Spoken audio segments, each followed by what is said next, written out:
미국과 캐나다의 코로나19 1차 백신 접종률이 50%를 훌쩍 넘었지만 양국 국경이 조만간 개방될 것이란 기대는 쉽사리 실현되지 않을 것으로 보입니다. 저스틴 트루도 총리는 31일 정례 기자회견에서 많은 사람들이 캐나다와 미국 간 국경이 다시 개방되기를 간절히 바라고 있다는 것은 알지만 양국 국경을 섣불리 재개하는 일은 없을 것이라고 입장을 견지했습니다. 이는 최근 들어 캐나다 전역의 코로나19 신규 확진 건수가 감소하고 있긴 하지만 캐나다인들의 안전을 염두에 두고 규제 완화를 신중히 해야 할 필요가 있다는 입장입니다. 트루도는 우리는 현재 올바른 길을 가고 있다며 다른 나라들이 원하는 것에 따라 결정하지 않고 캐나다인들의 이익에 따라 결정을 내릴 것이라고 경계했습니다. 이 같은 발언은 앞서 미국 공화당 소속 필 스콧 버몬트 주지사와 브라이언 하긴스 뉴욕주 의원을 포함한 정계 의원들이 지난주 양국의 국경 개방 계획을 세우라고 촉구한 데 따른 것입니다. 이전에도 미국은 양국의 백신 접종자에게 자가격리와 필수 코로나19 검사를 면제해주는 방안을 시행할 것을 거듭 요구해왔습니다. 그러나 연방정부는 캐나다인의 75%가 백신 접종을 받고 이를 신규 확진자 수가 전국적으로 줄어들기 전까지는 국경과 여행 제한을 완화하지 않겠다는 결정입니다.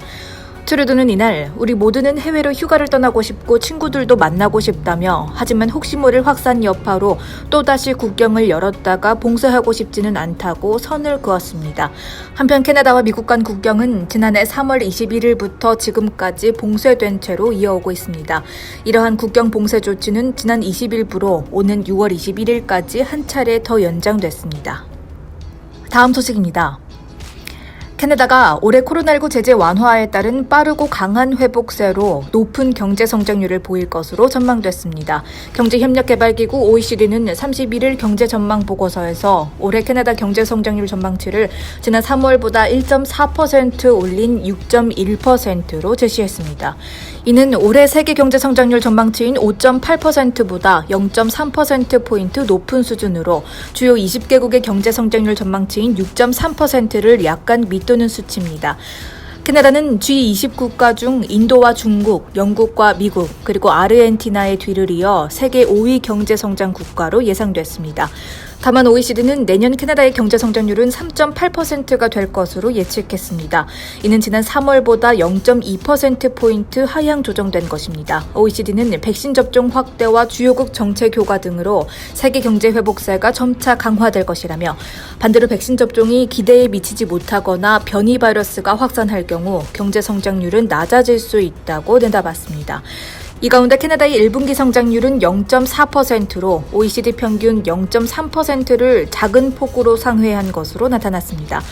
보고서에 따르면 캐나다는 미국과 한국 그리고 호주 다음으로 높은 1분기 성장률을 기록했습니다. 한편 한국의 경제 성장률은 3월보다 0.5%포인트 높인 3.8%로 전망됐는데 이는 OECD 주요 회원국 중 10위 수준입니다. OECD는 한국 경제가 2022년까지 빠르고 안정적인 회복세를 이어갈 것이라며 확장적 거시 정책과 거리두기 완화에 따른 소비 개선 그리고 한국판 뉴딜 등 투자 증가와 비대면 수요 확대에 따른 수출 호조 등이 성장세를 견인했다고 평가했습니다. 다음 뉴스입니다. 10여 명의 밴쿠버 10대들이 의료진의 실수로 화이자 백신 대신 모더나 백신을 접종받은 것으로 드러나 논란이 되고 있습니다. 밴쿠버 코스탈 보건당국에 따르면 지난주 금요일과 토요일 사이 의료진이 12명의 12세에서 17세 청소년들에게 모더나 백신을 접종했습니다. 현재 캐나다에서 12세에서 17세 사이의 청소년들은 오직 화이자 백신만 접종받을 수 있습니다. 모더나 측은 최근 임상시험 결과 모더나 백신이 18세 미만의 청소년들에게도 안전하고 효과가 있다고 밝히긴 했지만 아직 캐나다 보건당국은 청소년들의 모더나 백신 접종을 승인하지 않은 상황입니다.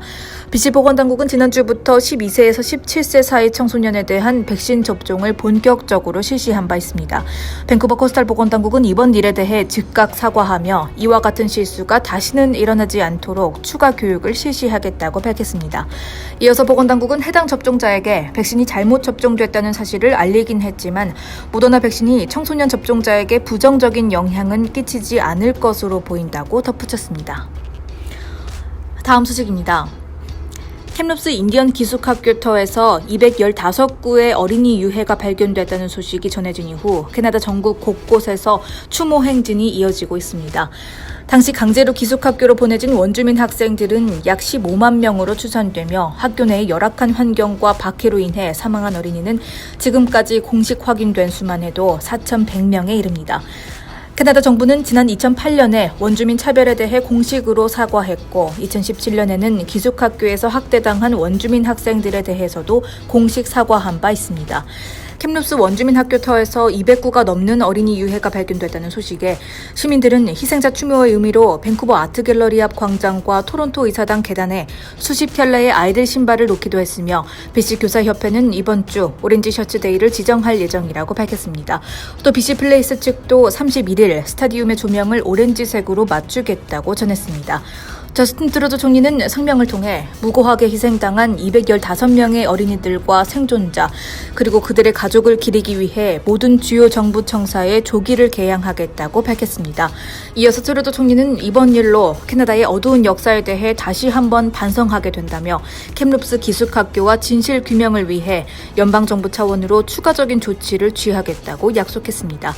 한편 BC 검시소는 발견된 어린이 유해에 대한 조사에 착수했으며 특캠럽스 측도 로얄 BC 박물관과 더불어 어린이들의 죽음에 대한 문서가 있는지 재검토를 진행할 예정이라고 밝혔습니다.